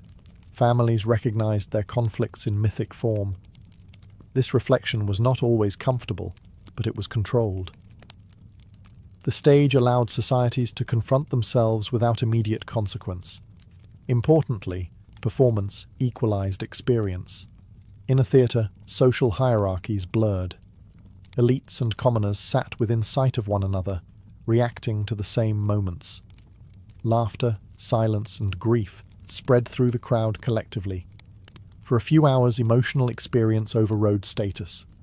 This did not erase inequality, but it temporarily suspended it. Performance also taught emotional regulation. Ancient societies understood that unchecked emotion could be dangerous. Theatre provided a sanctioned outlet for grief, anger, desire, and fear. Tragedy allowed sorrow to be felt deeply, but resolved symbolically. Comedy released tension through laughter. Ritual performance transformed anxiety into order. Audiences practiced feeling together without losing control. The communal aspect extended beyond the event itself. Festivals structured calendars. Performances marked seasons, victories, and transitions. Participation signaled belonging. To attend was to affirm membership in the community. To understand the performance was to understand the culture. In this way, ancient theatre was not passive reflection. It was active maintenance. It reinforced norms, tested boundaries, and reminded people that they were part of something larger than themselves. Performance did not merely depict society. It helped hold it together. By the end of antiquity, performance had become more than a moment shared in time. It had become memory, preserved not only in texts and ruins, but in habits, structures, and expectations that survived long after stages fell silent. Ancient theatre shaped how later cultures understood storytelling, emotion, and the act of gathering itself. Even when traditions faded, their influence lingered. As empires declined and religious priorities shifted, many forms of ancient performance disappeared or transformed. Greek theatres crumbled. Roman spectacles lost their audiences. Temple rituals were reinterpreted or suppressed. Yet the idea that stories could be embodied, staged, and shared publicly did not vanish. It adapted. Medieval religious drama, court performances, and later theatrical traditions all carried traces of ancient practice, even when their creators no longer remembered the source. What endured most strongly was the communal expectation. Performance remained something meant to be witnessed together. The separation between performer and audience became more defined, but the emotional contract remained. Spectators still gathered, still reacted collectively, still recognized themselves in stories told by others. The ancient understanding that performance was a shared experience, not a private one, proved resilient. The sacred dimension also survived, though often in altered form. Ritual drama gave way to morality plays, mystery cycles, and symbolic reenactments of religious narratives. Emotion continued to be structured and guided through performance, echoing older traditions where theatre trained people how to feel, grieve, celebrate, and endure. Ancient performance also left behind a vocabulary of space. Theatres, stages, and viewing areas continued to shape architecture. Even modern performance spaces inherit assumptions about sightlines, acoustics, and audience focus that were first tested in stone amphitheatres and temple courtyards. Perhaps most importantly, ancient theatre established performance as a way of preserving identity. Stories repeated across generations became anchors in times of change. Through reenactment, communities remembered who they had been and who they aspired to be. Performance allowed the past to remain present, not as static memory, but as lived experience. In the ancient world, theatre was sacred, political, and communal all at once. Its legacy is not confined to history. Every time people gather to watch a story unfold together, they echo a practice that once shaped entire civilizations. Socrates did not look like a philosopher, and that was part of the problem. In a city that prized appearance, status, and public performance, he stood out by refusing all three.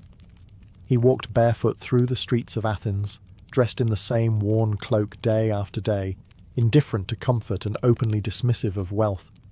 His face was famously unattractive, his posture awkward, his manner blunt. Nothing about him suggested wisdom in the way Athenians expected it to appear. Yet this unimpressive figure had a habit that unsettled everyone he encountered. He asked questions, not polite ones, not theoretical ones. Simple, direct questions aimed at things people assumed they understood. What is justice? What is virtue? What is wisdom?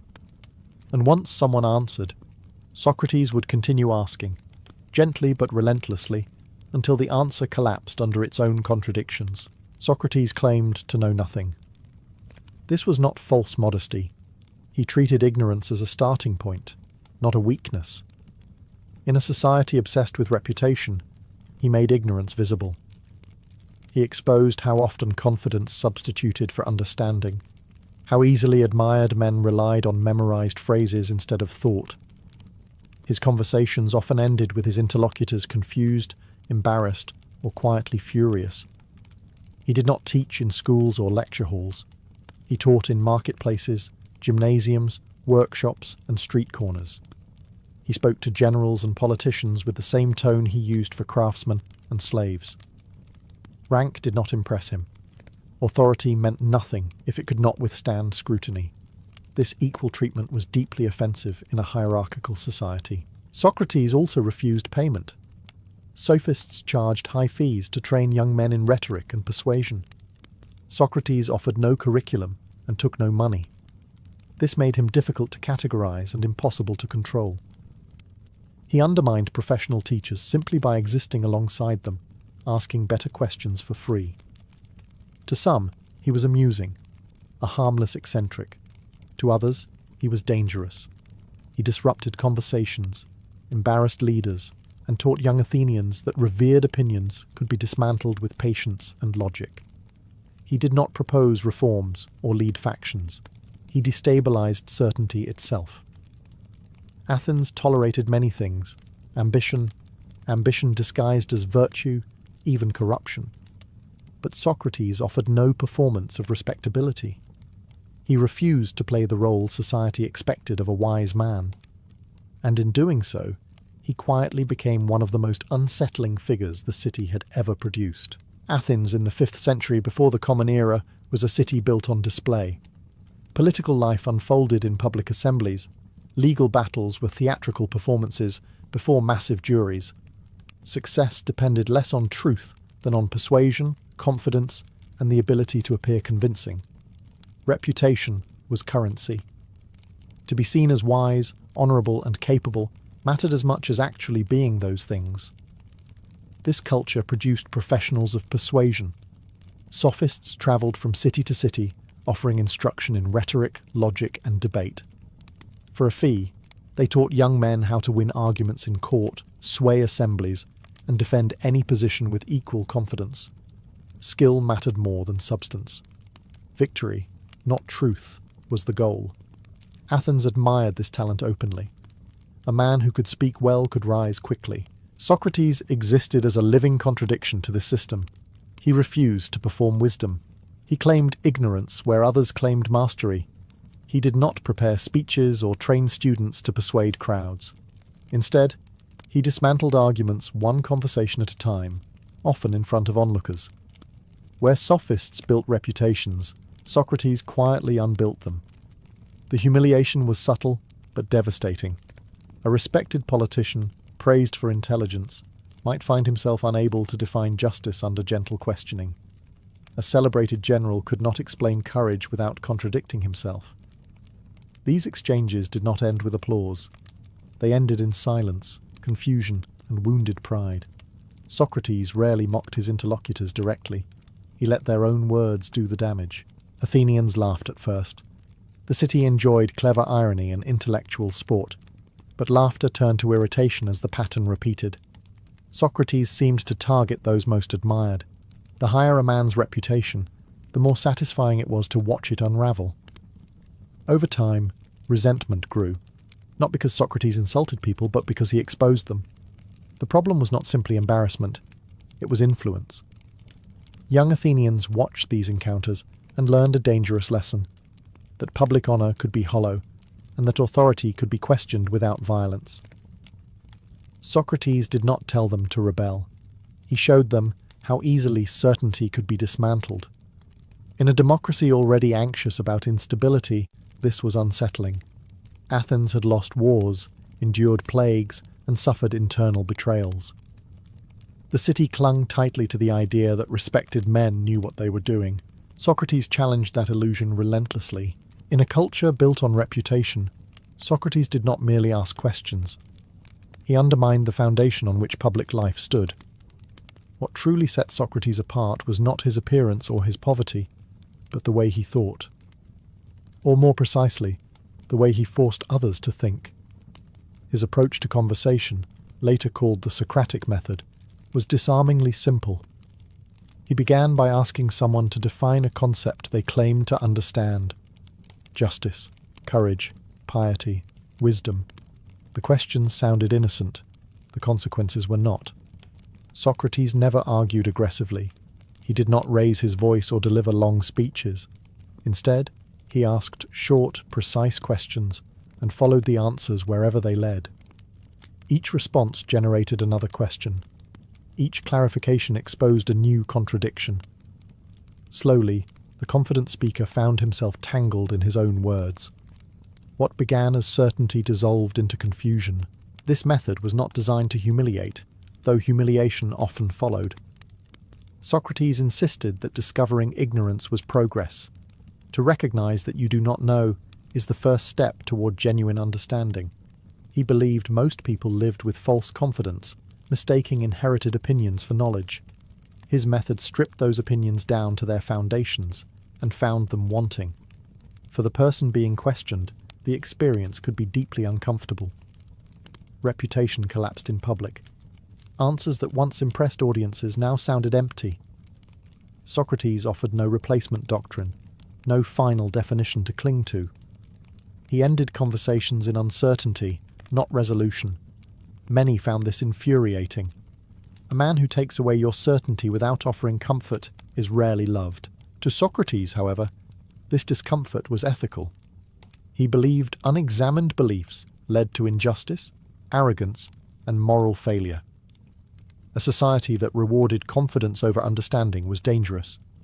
His questioning was a form of moral surgery, painful, but necessary. If it hurt, that meant it was working. The method also revealed a deeper threat. It treated all participants as intellectually equal. Kings, generals, artisans, everyone was subject to the same logical standards. No title could protect a bad argument. In a society built on hierarchy and honor, this leveling effect was radical. Socrates' conversations spread by word of mouth. They were witnessed, remembered, repeated. Even those who avoided him heard stories of men undone by simple questions. His reputation grew, paradoxically, as a man who denied having wisdom. He became famous for exposing the illusion of wisdom in others. The Socratic method did not create enemies through insult or rebellion. It created them through silence, confusion, and self-doubt. And over time, that proved far more dangerous than open defiance. Socrates insisted he was not a teacher, yet few figures in Athens shaped young minds more profoundly. He founded no school, wrote no curriculum, and accepted no formal students. Instead, learning gathered around him organically, drawn by curiosity rather than obligation. Young Athenians followed him through the city, listening as he questioned merchants, politicians, and generals with equal calm. Education, in Socrates' world, happened in motion. This refusal to formalize teaching was deliberate. Schools implied authority and doctrine. Socrates rejected both. He believed wisdom could not be handed down like a set of rules. It had to be discovered through questioning. Anyone claiming to teach virtue, in his view, misunderstood it. Virtue was not information. It was a way of examining one's life. Among those drawn to him were men who would later define Athenian intellectual history. Plato was the most famous. As a young man, Plato was captivated by Socrates' relentless honesty and moral seriousness. He would later preserve Socrates' conversations in dialogue form, transforming a man who wrote nothing into one of the most influential voices in Western thought. Without Plato, Socrates might have vanished into rumour. Not all followers reflected well on their informal mentor. Alcibiades, brilliant, ambitious, and notoriously unstable, admired Socrates deeply while embodying everything Socrates criticised. Charismatic and reckless, Alcibiades would later betray Athens politically, lending weight to the accusation that Socrates corrupted the youth. Whether Socrates influenced Alcibiades, or merely failed to restrain him, became a question with deadly consequences. This was the danger of Socrates' influence. He encouraged independent thought, but offered no safeguards against misuse. He dismantled certainty without rebuilding structure. For some students, this led to intellectual humility. For others, it fed arrogance, the belief that all conventions were empty and all authority suspect. Socrates took no responsibility for how his ideas were applied. He believed moral responsibility belonged to the individual. This stance made sense philosophically, but it looked irresponsible politically. Athens expected teachers to shape loyal citizens. Socrates shaped questioners instead. To the city, this distinction mattered. A man who attracted youth, challenged norms, and refused accountability appeared increasingly suspect. What had once seemed like harmless eccentricity began to look like influence without control. Socrates had no school, but his presence educated a generation. And Athens would soon decide that this kind of education was a threat it could no longer tolerate.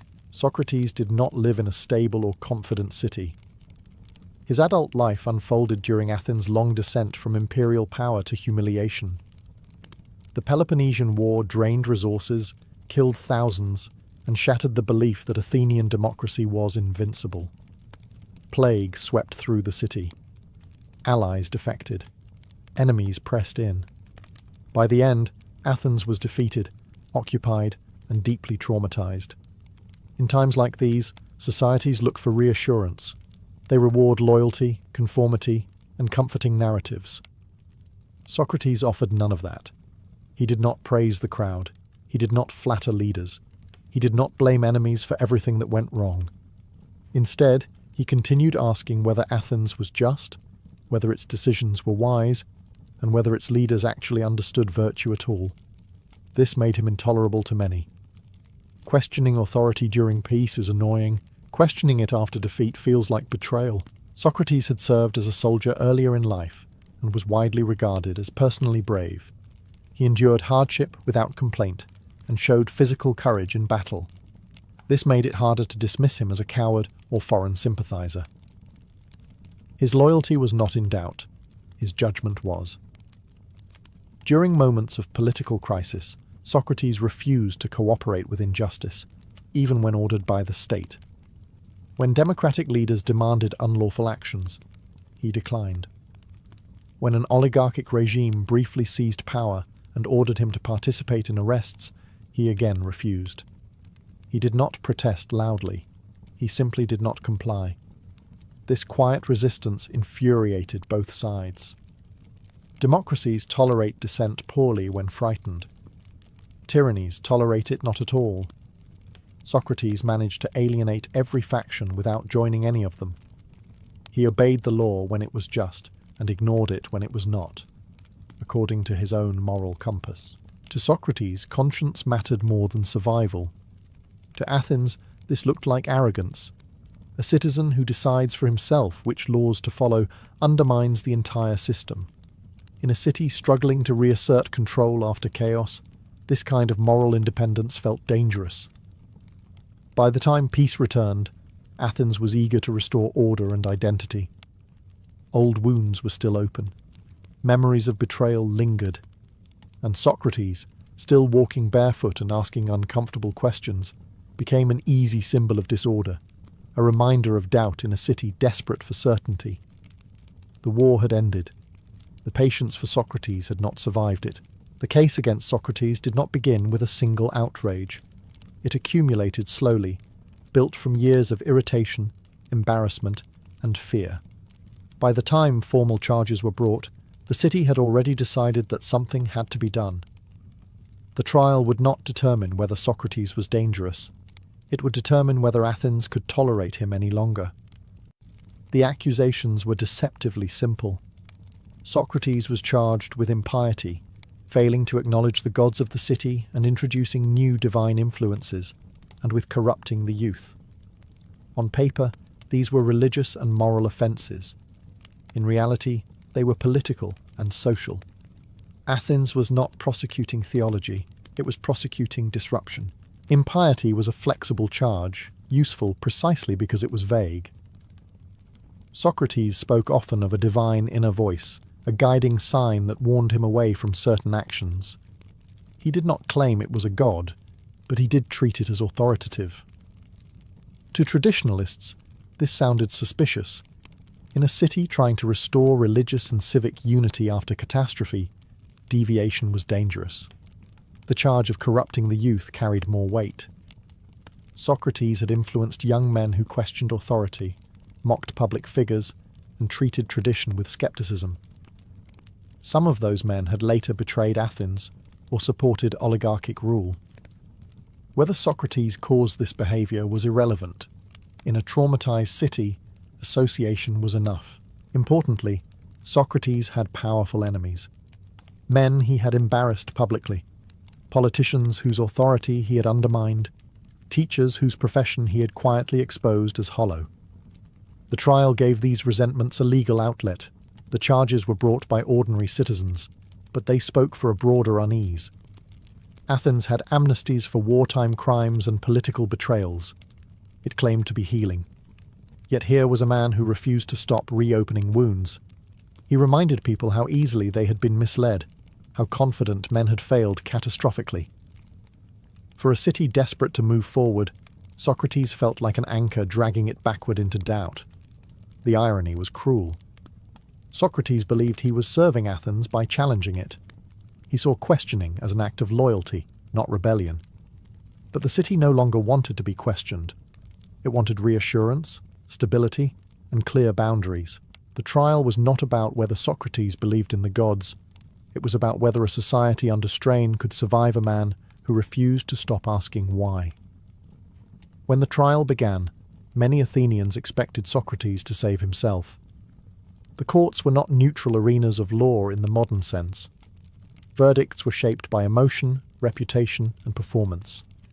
Defendants were expected to plead, flatter, and appeal to pity. Tears were common. Family members were paraded before juries. A good performance could mean the difference between life and death. Socrates refused all of it. He did not deny that he questioned people. He did not apologize for unsettling them.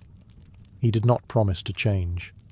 Instead of begging the jury for mercy, he challenged them to examine themselves.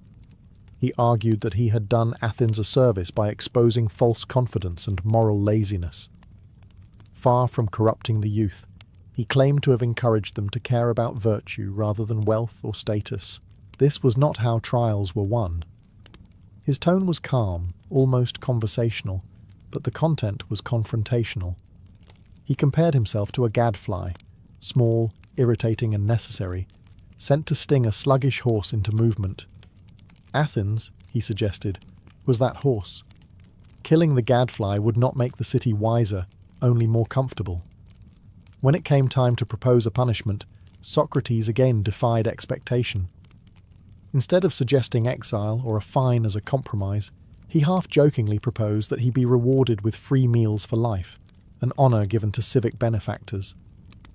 The suggestion was not sarcasm in the modern sense. He genuinely believed it. He had improved the city, not harmed it. The jury did not find this amusing.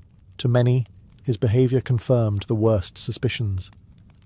He appeared arrogant, unrepentant, and dismissive of the court's authority. Even jurors inclined to acquit him were pushed toward conviction by his refusal to play along. In a system that relied on performance, Socrates rejected performance entirely. The verdict was close, but guilty. After the conviction, Socrates was given a final chance to propose an alternative penalty. Only then did he reluctantly agree to a fine, urged by friends who feared the worst. It was too late. The damage had been done. The jury chose death. Socrates did not panic. He did not rage. He accepted the outcome with the same calm he brought to every conversation. The city had judged him. Now it would have to live with the judgment. The trial revealed a final bitter truth. Athens could forgive failure, corruption, even betrayal. What it could not forgive was a man who refused to pretend. After the trial, Socrates did not die immediately. A religious observance delayed executions, granting him several weeks in prison. Friends visited daily, urging him to escape. Plans were made, bribes arranged, guards could be persuaded. Exile was possible. Everyone around him assumed he would take the opportunity. No one would have blamed him. Socrates refused. To flee, he argued, would betray everything he had spent his life defending. He had questioned unjust laws, yes, but he had also insisted that laws, once accepted, bound the citizen. To escape punishment now would make his principles convenient rather than serious. If he taught that justice mattered only when it was comfortable, then his entire life had been a performance after all. Instead of despair, Socrates spent his final days talking. He debated the nature of the soul, the meaning of death, and whether a good man could truly be harmed by injustice. His tone was calm, even playful. Death, he suggested, was either a dreamless sleep or a journey to converse with wiser minds. Either way, it held no terror for someone who had lived honestly. When the time came, the executioner brought the cup of hemlock. The poison was meant to be drunk slowly, its effects creeping upward from the feet to the heart. Socrates did not hesitate. He took the cup without complaint and drank it steadily, as if finishing an ordinary conversation. As his body began to fail, he continued speaking. He reminded his companions to care for their souls more than their reputations. He corrected small philosophical errors. Even dying, he could not resist refining ideas. When the poison reached his chest and his breathing slowed, he lay down calmly. His last words were practical, almost mundane. He reminded a friend to pay a small debt, a sacrificial offering owed to a god. It was a final act of civic responsibility, a quiet assertion that he had never rejected the city itself, only its complacency. With that, Socrates died. There was no dramatic outburst, no final curse, no miracle. Just a man who faced death the same way he faced life, with questions, clarity, and refusal to pretend. The city had silenced him. It had not answered him. Athens succeeded in ending Socrates' life. It failed completely at ending his influence. In the years after his death, the city moved on. But the questions he raised did not fade. Instead, they multiplied. The man who wrote nothing became one of the most discussed figures in history, preserved through the memories and writings of those who had listened to him. Most influential among them was Plato, who transformed Socrates into the central figure of his philosophical dialogues. Through these works, Socrates continued to walk the streets of Athens, questioning politicians, poets and generals long after the real man was gone. Whether Plato's Socrates perfectly matched the historical one mattered less than the role he came to play, the voice of relentless inquiry. Socrates became a symbol of moral courage. He did not die for a doctrine, a movement, or a revolution. He died for a method, for the idea that questioning mattered more than comfort and integrity more than survival. Unlike martyrs who demand belief, Socrates demanded examination. His legacy was not obedience, but doubt. This made him endlessly adaptable. Different ages claimed him for different causes. Some saw him as a champion of reason against superstition, others as a religious man obeying divine conscience over human law. To some, he was a model citizen who accepted punishment rather than flee. To others, a warning about what happens when societies silence dissent. What remained constant was the discomfort he caused. Socrates refused to give final answers. He never explained how to build the perfect state or guarantee virtue. He exposed ignorance without offering closure. Even in death, he resisted being turned into a slogan. Athens eventually recognized its mistake. Later generations honored Socrates as one of the city's greatest figures, even as they quietly forgot the conditions that led to his execution. It is easier to admire a dead philosopher than to tolerate a living one. Socrates' true legacy lies not in what he taught, but in how he lived. He treated thought as a moral duty. He believed that clarity mattered more than approval, and truth more than safety. In a world still obsessed with reputation and certainty, his life remains an accusation. The barefoot philosopher asked too many questions, and centuries later, we are still trying to answer them.